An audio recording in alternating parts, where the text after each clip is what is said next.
Movie के starting में हम दो स्कूल बसों को जाता हुआ देखते हैं। इनमें सिर्फ लड़कियां होती है और इनमें एक लड़की का नाम मित्सुक होता है जो कुछ लिख रही थी। तो उसकी कुछ फ्रेंड बोलती है वो हर टाइम कुछ न कुछ लिखती रहती है, उसे भी उनके साथ एंजॉय करना चाहिए। और इसी बीच मित्सुक का पेन भी नीचे गिर जाता है और वो जैसे ही पेन उठाने झुकती है तो दोनों बसों में की लड़कियां कटकर मर जाती है। यहाँ मित्सुक नीचे झुकने की वजह से बच जाती है। ये सभी नजारा देखने से वो काफी डर चुकी थी। दरअसल उन सभी को हवा ने काटा होता है जो अब मित्सुक के भी पीछे पड़ जाती है। मित्सुक अपनी जान बचाने के लिए भागती रहती है और उसे आगे पहुंचने पर कुछ लड़कियां दिखाई देती है जिन्हें बचाने के लिए वो उन सभी को नीचे झुकने के लिए बोलती है, पर वो कुछ समझ पाते इससे पहले ही हवा उन्हें काटकर मार डालती है। यहाँ मित्सुक ने इनमें से एक लड़की को बचा लिया था। वो लड़की भी ये सब कुछ देखकर काफी डरी हुई थी और वहाँ से साइकिलिंग करती हुई कुछ लड़कियां आती है। इनको बचाने से पहले ही हवा इन्हें काटकर मार डालती है। यहाँ मित्सुक के साथ वाली भी लड़की कटकर मर जाती है।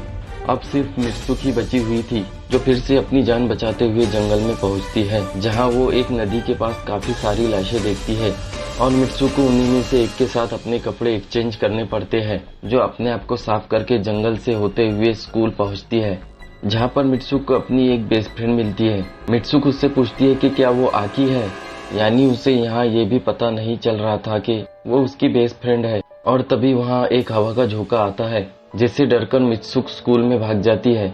उसकी फ्रेंड को भी समझ नहीं आता कि वो ऐसा क्यों कर रही है, तो मित्सुक इस पर बताती है कि आज हवा ने काफी सारी लड़कियों को काटकर मार डाला, वो किसी तरह बचकर यहाँ पहुंची है। ये सुनकर आकी को अजीब लगता है और वो उसे विंडो के पास ले जाकर बोलती है कि देखो हवा हर दिन की तरह नॉर्मल है। जिसके बाद मित्सुक भी थोड़ी नॉर्मल होकर आकी के साथ जाती है। आकी उसे और थोड़ा ज्यादा अच्छा फील करवाने के लिए अपनी फ्रेंड से सू और टेको के साथ क्लास बंद करके जाने लगती है। तो सामने उन्हें उनकी टीचर मिलती है, पर ये टीचर को ही चकमा देकर भाग जाते हैं। ये एक लेक पर पहुंचते हैं जहां आके दोनों फ्रेंड को मित्सुक की बात बताती है, जिसे सुनकर उसकी फ्रेंड सूर बोलती है ये सच भी हो सकता है, लेकिन दूसरी दुनिया में जहां पर यहाँ से बिल्कुल अपोजिट होता होगा। इसी बीच टेको लेक में एक पत्थर फेंककर बोलने लगती है तो तभी उसे एक मगरमच्छ आकर खा जाता है। पर तभी हम देखते हैं कि टेको वहीं पर सही सलामत खड़ी हुई थी, यानी ये सिर्फ उनकी इमेजिनेशन थी कि दूसरी दुनिया में पत्थर फेंकने पर मगरमच्छ खा लेता है,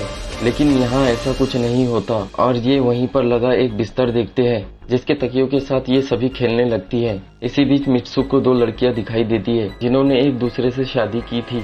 इसके बाद सुर बोलती है कि उनकी किस्मत लिखी जा चुकी है, उन्हें डेस्टिनी को हराना है, तो उन्हें ऐसा कुछ करना होगा कि जिसके बारे में कोई भी सोच नहीं सकता। जिसके बाद ये अपने क्लासरूम पहुंच जाती है जहां मित्सुक को एक तकिया पड़ा हुआ मिलता है। जैसे ही वो उसे उठाने लगती है तो तभी उनकी टीचर आकर सभी लड़कियों को गोलियों से मार देती है, पर मित्सुक बच जाती है। तो सुर और टेको आकर उसे वहां से ले जाकर एक रूम में छिप जाती है, पर वहां एक दूसरी टीचर आकर टेको को मार डालती है। और जब सुर और मित्सुक दोनों भागने लगती है तो टीचर सुर को भी मार डालती है, पर सुर मरने से पहले बोलती है कि उसे डेस्टिनी को हराना ही होगा। और फिर सभी लड़कियां जान बचाकर भागने लगती है। सभी टीचर्स उन्हें गोलियों से मार रही थी और जो लड़कियां यहाँ से बचकर भाग गई थी उन्हें हवा काटकर मार डालती है। बस मित्सुक बची थी जो किसी तरह जान बचाते हुए पुलिस स्टेशन पहुंचती है, पर वहां ऑफिसर मित्सुक को किसी दूसरे नाम से पुकारती है जिसकी शादी होने वाली थी। वो उसे मिरर दिखाती है तो तभी मित्सुक दूसरी लड़की में बदल जाती है। जिसके बाद वही ऑफिसर उसे उसकी शादी में ले जाती है, जहां रास्ते में उसे काफी सारी लड़कियां कांग्रेस बोलती है। और वहीं पर मित्सुक को उसकी बेस्ट फ्रेंड आकी मिलती है, जिसे वो पूछने लगती है ये सब क्या है। तो आकी बोलती है मैं सब ठीक करने वाली हूँ, बस अभी तुम चुप रहो, हम किसी के कंट्रोल में हैं। इसके बाद आकी उसे शादी की ड्रेस पहनाकर ले जाती है, लेकिन चर्च हॉल में कुछ लड़कियां उसका मजाक उड़ाने लगती है और उसके सामने दूल्हे के रूप में एक सुअर था, जिसे देखकर मित्सुक चिल्लाने लगती है। और तभी वो हाथ में लिए एक बोतल से उसे मारने लगती है और फिर मित्सुक और आकी वहाँ पर मौजूद सभी लड़कियों को एक एक करके मार डालती है। पर वो जब वहाँ से जाने वाली थी तो ब्लैक ड्रेस में दो लड़कियां आकर उन्हें रोकने लगती है, तो उन्हें भी पीटकर ये दोनों यहाँ से भाग जाती है।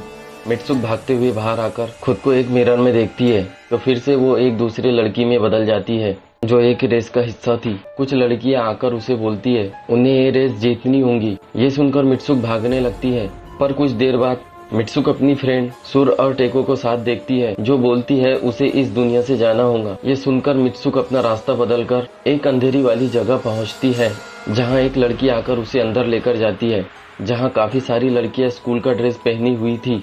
उनमें से एक लड़की बोलती है वो सब मर चुकी है और अब तुम्हें भी मरना होगा। ये बोलकर वो मित्सुक को मारने लगती है, पर तभी आकी आकर उसे बचा लेती है। आकी उसे बोलती है तुम्हें असली मित्सुक के रूप में आने के लिए अपना नाम पुकारना होगा, जिसके बाद मित्सुक के नाम पुकारने से वो असली मित्सुक में बदल जाती है। इसके बाद आकी बोलती है अब तुम्हारा इस दुनिया से जाने का टाइम आ चुका है। इसके बाद आकी मित्सुक को अपने हाथों में लगे हुए वायर्स को खींचने के लिए बोलती है, ताकि वो मर सके और मित्सुक इस दुनिया से जा सके।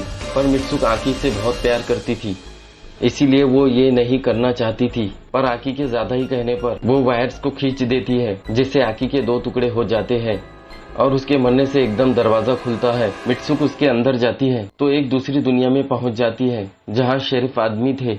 वो वहां दीवार पर लगा अपना फोटो देखती है और तभी एक आदमी आकर मित्सुक को बताता है वो फ्यूचर में है।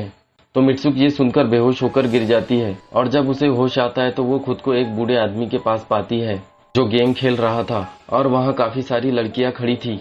वो बूढ़ा आदमी इन्हीं का गेम खेल रहा था, जिसके कंट्रोल में सभी लड़कियां थी। और तभी वो आदमी बताता है तुम इस गेम का हिस्सा हो और मैंने ही ये गेम बनाया है। वैसे तो तुम पहले ही मर चुकी थी, लेकिन मैंने तुम्हारे डीएनए से तुम्हें फिर से बनाया, ताकि गेम में डालकर तुम हम सबको एंटरटेन कर सको। और फिर वो बूढ़ा आदमी मित्सुक को किस्मत के हवाले छोड़कर एक आदमी के साथ फिजिकल रिलेशनशिप बनाने के लिए बोलता है।